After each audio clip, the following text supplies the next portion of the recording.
दर्शन education channel में सभी दर्शकों का स्वागत है। सुप्रीम कोर्ट ने स्वीकार की शिक्षा मित्रों की याचिका। आइए जानते हैं सुप्रीम कोर्ट ने क्या कहा। उत्तर प्रदेश प्राथमिक शिक्षक भर्ती मामले में इलाहाबाद उच्च न्यायालय के फैसले के खिलाफ शिक्षा मित्रों की अपील की सुनवाई के दौरान पहले तो उच्चतम न्यायालय ने याचिका खारिज करने का मौखिक आदेश सुना दिया, लेकिन चंद मिनटों बाद ही फिर से सुनवाई करते हुए संशोधित आदेश के साथ राज्य सरकार को नोटिस जारी किया। न्यायमूर्ति उदय उमेश ललित, न्यायमूर्ति एम शांतनगौदर और न्यायमूर्ति विनीत सरन की पीठ ने याचिकाकर्ता उत्तर प्रदेश प्राथमिक शिक्षा मित्र एसोसिएशन की ओर से पेश वरिष्ठ अधिवक्ता मुकुल रोहतगी की दलीलें सुनने के बाद याचिका खारिज करने का मौखिक आदेश सुना दिया, लेकिन कुछ न्यायिक पहलुओं पर ध्यान दिलाए जाने के बाद सुनवाई फिर शुरू हुई। वरिष्ठ अधिवक्ता दुष्यंत दवे और ए सुंदरम वीडियो कॉन्फ्रेंसिंग स्क्रीन पर मौखिक आदेश जारी होने के बाद दिखाई दिए और उन्होंने अपनी दलीलें शुरू की। इसके बाद न्यायालय ने याचिका खारिज करने के अपने मौखिक आदेश में संशोधन की मंशा जताई। सुनवाई फिर से कुछ देर चली और सॉलिसिटर जनरल एवं अन्य वकीलों की दलीलें सुनने के बाद न्यायालय ने राज्य सरकार एवं अन्य प्रतिवादियों को नोटिस जारी किया तथा इसके जवाब के लिए 14 जुलाई तक का समय दिया। न्यायालय ने राज्य सरकार को निर्देश दिया कि वह 6 जुलाई तक रिक्तियों का चार्ट न्यायालय को सौंप दे।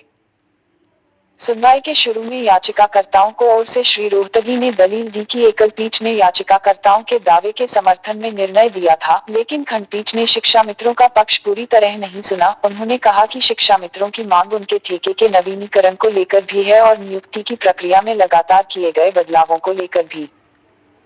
न्यायमूर्ति ललित ने श्री रोहतगी से पूछा, कितने शिक्षा मित्र नियुक्त हुए थे? श्री रोहतगी ने जवाब दिया, 30,000। राज्य सरकार ने शिक्षा मित्रों की बजाय 69,000 प्राथमिक शिक्षकों की नई भर्ती निकाली। परीक्षा के बाद नया कट ऑफ भी तय किया, लेकिन उनकी दलीलों से असंतुष्ट खंडपीठ ने याचिका खारिज करने का मौखिक आदेश सुनाया।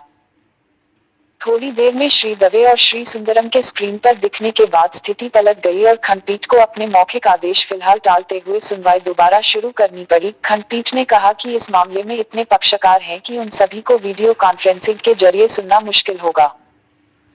न्यायमूर्ति ललित ने कहा, हम मामले में कोई अंतरिम आदेश या यथास्थिति बनाए रखने का आदेश जारी नहीं करेंगे। ऐसा आदेश जारी करने से पहले हमें संतुष्ट होना होगा और अभी हम किसी भी दलील से संतुष्ट नहीं हुए हैं।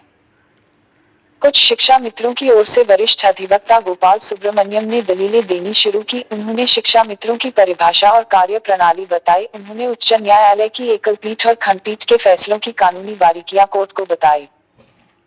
श्री दवे ने याचिकाकर्ता शिक्षा मित्र संजीव तिवारी की ओर से दलील दी। उन्होंने अपने मुवक्किल के पिछले 1.5 दशक से पढ़ाने का दावा किया। उन्होंने कहा कि 69,000 शिक्षकों की भर्ती के विज्ञापन में कट ऑफ का जिक्र नहीं था। अब न्यायालय ने श्री मेहता से पूछा, मेरिट के नाम पर भारांक और अन्य नियम क्यों बदले गए? उन्होंने कहा कि वह कल इन बारे में सरकार से दिशा निर्देश लेकर अदालत को बताएंगे।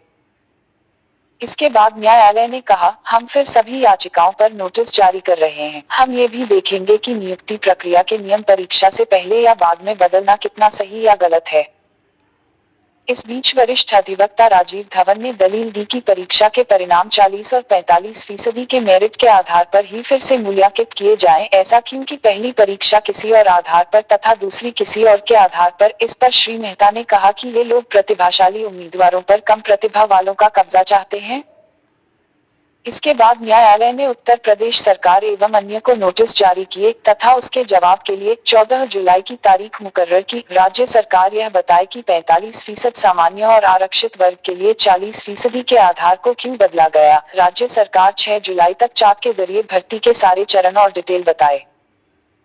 वकील गौरव यादव की ओर से दायर इस याचिका में इलाहाबाद उच्च न्यायालय के फैसले पर रोक लगाने या उसे रद्द करने की मांग की गई है।